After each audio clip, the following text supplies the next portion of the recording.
Y dice, y este será mi pacto con ellos, cuando yo quite sus pecados. Entonces, ¿qué estamos viendo acá, hermano? Cuando la iglesia es arrebatada, viene el Señor, aparta la impiedad de Jacob, y ahí comienza un pacto. Dice, y este será mi pacto con ellos. Dice, cuando yo quite sus pecados. Aquí hay un pacto, hermano, que se nos menciona en este pasaje. Desafortunadamente, muchas personas creen, hermanos, que este pasaje, o mejor dicho, que este pacto al que se refiere este versículo lo consideran como el Nuevo Testamento.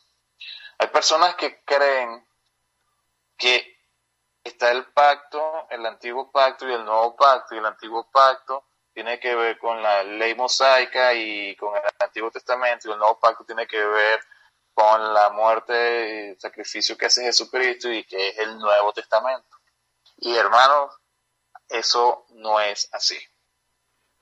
El nuevo pacto no es el Nuevo Testamento. El nuevo pacto es un pacto de Dios con el pueblo judío que vendrá una vez que haya entrado la plenitud de los gentiles. El Nuevo Testamento, hermanos, no es un pacto de Dios con Israel. El Nuevo Testamento es el Nuevo Testamento. Estamos viviendo en un tiempo, el tiempo de la iglesia, ¿okay?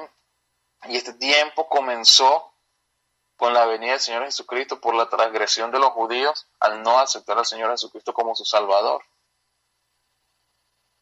Y entonces, por esa transgresión, por ese endurecimiento que el Señor sabía que iba a suceder, ¿okay? Se abrió la salvación al mundo entero, a los gentiles por medio de la iglesia. Pero llegará un día en el que la iglesia será arrebatada y entonces vendrá de Sion el libertador que apartará de Jacob la impiedad. Y entonces aquí viene ese pacto. ¿Dónde, hermano, podemos leer acerca de ese pacto? Bueno, en el Antiguo Testamento podemos leer sobre ese pacto en el libro de Jeremías, capítulo 31, versículo 31. Si vamos a nuestras Biblias, hermanos, sin perder este punto en Romanos 11, vamos a Jeremías 31, 34. La palabra de Dios dice así. He aquí vienen días, dice Jehová, en los cuales haré nuevo pacto con la casa de Israel y con la casa de Judá. No como el pacto que hice con sus padres el día que tomé su mano para sacarlos de la tierra de Egipto, porque ellos invalidaron mi pacto, aunque fui yo un marido para ellos, dice Jehová.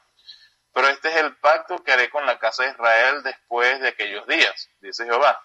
Daré mi ley en su mente y la escribiré en su corazón, y yo seré a ellos por Dios, y ellos me serán por pueblo, y no enseñarán más ninguno a su prójimo ni ninguno a su hermano, diciendo, conoce a Jehová, porque todos me conocerán, desde el más pequeño de ellos hasta el más grande, dice Jehová, porque perdonaré la maldad de ellos y no me acordaré más de su pecado, porque perdonaré la maldad de ellos. Y dice en Romanos 11:26, y vendrá de Sion el libertador que apartará de Jacob la impiedad. Entonces, aquí estamos viendo, hermanos, en el libro de Jeremías, una profecía respecto a un nuevo pacto, ¿okay? Que vendría en un futuro con la casa de Israel y con la casa de Judá. Ahora, yo les digo, hermanos, de que ese pacto, ¿okay? No es el Nuevo Testamento. Este pacto al que se refiere el apóstol acá, en Romanos 11:27, no es el Nuevo Testamento. Y no es el pacto de la gracia, hermano.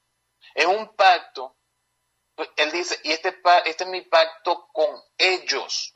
¿Y de quién se está refiriendo? A Israel. ¿Ok? Lo dice Romanos 11:27. Y en Jeremías 31:31 dice, he aquí vienen días, dice Jehová, en los cuales haré nuevo pacto con la casa de Israel y con la casa de Judá. ¿Con quién es el pacto? Con la casa de Israel y con la casa de Judá. Ahora, a veces, hermanos, ni siquiera nos ponemos a pensar un poquito en lo que leemos en la Biblia. Pero es que si dice que el pacto es con la casa de Israel y con la casa de Judá, tenemos que entender entonces que el pacto es con la casa de Israel y con la casa de Judá. Si nosotros creemos que esto que tenemos hoy en día es el nuevo pacto y que estamos viviendo el nuevo pacto, yo le quiero hacer una pregunta. ¿El pueblo judío está de acuerdo con este pacto? ¿El pueblo de Judá y de Israel están de acuerdo con este pacto? ¿Son el pueblo judío seguidores del Mesías, de Jesucristo? No lo son. De hecho, en el versículo que viene a continuación, en Romanos 11, 28, dice: así que en cuanto al evangelio, son enemigos por causa de vosotros. En cuanto al evangelio, son enemigos por causa de vosotros. ¿Qué te está diciendo esto, hermano? De que el pueblo judío no acepta al Señor Jesucristo como Salvador. Por lo tanto, no podemos decir que este nuevo pacto es algo relacionado con la iglesia, con los gentiles, con el Nuevo Testamento, con la muerte del Señor Jesucristo hoy en día, porque no lo es. Es sencillamente entender que el pacto se hace con la casa de Israel y Judá, no con el pueblo gentil. Ahora, ¿qué sucede, hermano? ¿Por qué se riega tanto esa enseñanza de que ese nuevo pacto tiene que ver con la iglesia, de que ese nuevo pacto tiene que ser con nosotros, de que ese nuevo pacto tiene que ver con la iglesia, que la iglesia se ha constituido en un Israel espiritual y que la iglesia está gozando de las bendiciones espirituales que van para el pueblo de Israel? ¿Por qué sucede eso, hermano? Bueno, porque hay una interpretación de la Biblia, ¿okay?, de pasajes bíblicos que se hacen de manera incorrecta. Por ejemplo, yo voy a leer aquí un pasaje, ¿ok? Ese pasaje es Romanos 4, 9 al 12. La palabra de Dios dice: ¿es pues esta bienaventuranza solamente para los de la circuncisión o también para los de la incircuncisión? Y estamos hablando de los judíos y de los gentiles. Porque decimos que a Abraham le fue contada la fe por justicia. ¿Cómo pues le fue contada? ¿Estando en la circuncisión o estando en la circuncisión o estando en la incircuncisión? No en la circuncisión, sino en la incircuncisión.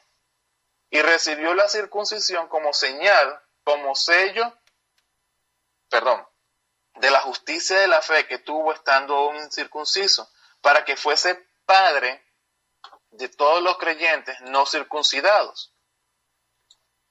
Para que fuese padre de todos los creyentes no circuncidados, a fin de que también a ellos la fe les sea contada por justicia. Y padre de la circuncisión para los que no solamente son de la circuncisión, sino también siguen las pisadas de la fe que tuvo nuestro padre Abraham antes de ser circuncidado. ¿Qué es lo que está diciendo este pasaje, hermano? De que, ¿en qué momento a Abraham le fue contada por fe, por justicia, su fe? ¿Estando bajo la circuncisión o siendo incircunciso? Y la respuesta es siendo incircunciso, porque una vez que él creyó, la circuncisión le fue dada como señal de la justicia que hay por la fe. Entonces, ¿qué es lo que nos está diciendo esta escritura? Sí, Abraham por su fe alcanzó la justicia. Abraham por la fe. De hecho, Abraham se le dice el padre de la fe, ¿verdad? El primero de los patriarcas. Pero entonces, ¿qué pasa? Cuando vamos aquí y vemos, cuando en este pasaje se nos dice, y recibió la circuncisión como señal, como sello de la justicia de la fe que tuvo, estando aún incircunciso, y dice, para que fuese padre de todos los creyentes no circuncidados. Ahora adivina qué, hermano. Cuando personas que leen esto dicen, para que fuese padre de todos los creyentes no circuncidados. ¿Quiénes son los incircuncisos? Los gentiles. Entonces este pasaje dice, todo esto es para que él fuese padre de todos los creyentes. Por lo tanto, si Abraham se constituye padre de los gentiles, según este versículo, entonces el nuevo pacto que leímos en Jeremías, que se va a hacer con la casa de Israel y con Judá, ok, bueno, si nosotros somos hijos de Abraham, por lo tanto podemos ser considerados parte de la casa de Israel y parte de la casa de Judá. Por lo tanto, nosotros, la iglesia, estamos gozando de todas estas bendiciones espirituales, ¿ok?, que van para Israel. Y esta interpretación de la palabra es un error, hermano. Es un error. Me decís, wow, hermano, ¿pero qué te pasa? Estás leyendo y lo estás diciendo ahí, que dice que para que fuese padre de todos los creyentes no circuncidados. Está bien claro. Pero fíjate algo, hermano. Yo te voy a decir algo.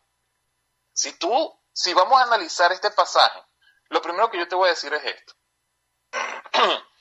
Si tú, hermano, hermana que me estás escuchando, tú tienes un padre biológico y tuviste un padre biológico y una madre biológica, ¿ok? Si yo te diría, hermano, a menos que seas uno de mis dos hermanos, uno que está en Venezuela y el otro que está en España. Miguel está en Venezuela y David está en España. Esos son mis dos hermanos. Aparte de esas dos personas, si a alguien más se dijera de que yo soy hijo de su padre, ¿ok? Y vamos a entenderlo en lo que vamos a hacer una interpretación literal de lo que estamos hablando. Yo soy hijo de tu padre, hermano. Es lógico, es realmente posible de que yo sea hijo de tu padre, hijo de tu madre. Porque, mira, mi madre está en Venezuela y ella se llama Flora. Mi papá murió hace unos años, en el 2011, ya no está acá. Mi papá fue el que me engendró, mi mamá fue la que me tuvo en su vientre y ahí estuve, mi papá y mi mamá, y de ahí salí yo. Esos son mis padres biológicos. Yo no tengo entrada a ser hijo de otra persona que no sean ellos dos. ¿Ok? Si es que yo tengo que llamar a alguien padre por la carne o madre por la carne. Ahora, si nosotros consideramos eso desde ese punto de vista, cuando se dice, si yo te digo a ti, hermano que no tienes ascendencia judía, yo te digo, tú eres padre de Abraham, y tú me vas a decir, bueno, yo no tengo ascendencia judía. Entonces, cuando vemos este pasaje de esta manera, hay que entender, hermanos, hay que usar un poco el razonamiento para entender la palabra de Dios. Vamos a ir, ¿verdad?, y entender que se nos dice que Abraham, que sea padre de todos los creyentes no circuncidados, que Abraham sea padre de todos los gentiles. Pues, ¿es Abraham realmente padre de todos nosotros? No lo es. No lo es según la carne. Yo tengo ascendencia judía. Y muy probablemente en mi sangre haya sangre, ¿verdad?, de algún residuo quizá de la sangre de Abraham. Se puede decir que Abraham fue mi padre, y entendiendo que la Biblia habla de ascendencia, de generaciones previas. Sí, yo sí, porque yo tengo ascendencia judía. Pero aquí estamos hablando de los que no son circuncidados, de los que son los gentiles, de los que no provienen de la línea de Abraham en la carne. Entonces, esa gente puede decir que son hijos biológicos de Abraham, no lo son. Entonces, fíjate, si vamos a este pasaje, ahí en Romanos 4, y vamos un poquito más atrás, y vamos al capítulo 3, versículo 21, ¿okay? 21 y 22, la palabra de Dios dice así: pero ahora, aparte de la ley, se ha manifestado la justicia de Dios, testificada por la ley y por los profetas. La justicia de Dios por medio de la fe en Jesucristo, para que todos los que creen en Él. Entonces, ¿de qué está hablando este pasaje, hermano? De la fe. Este pasaje no está hablando de Abraham.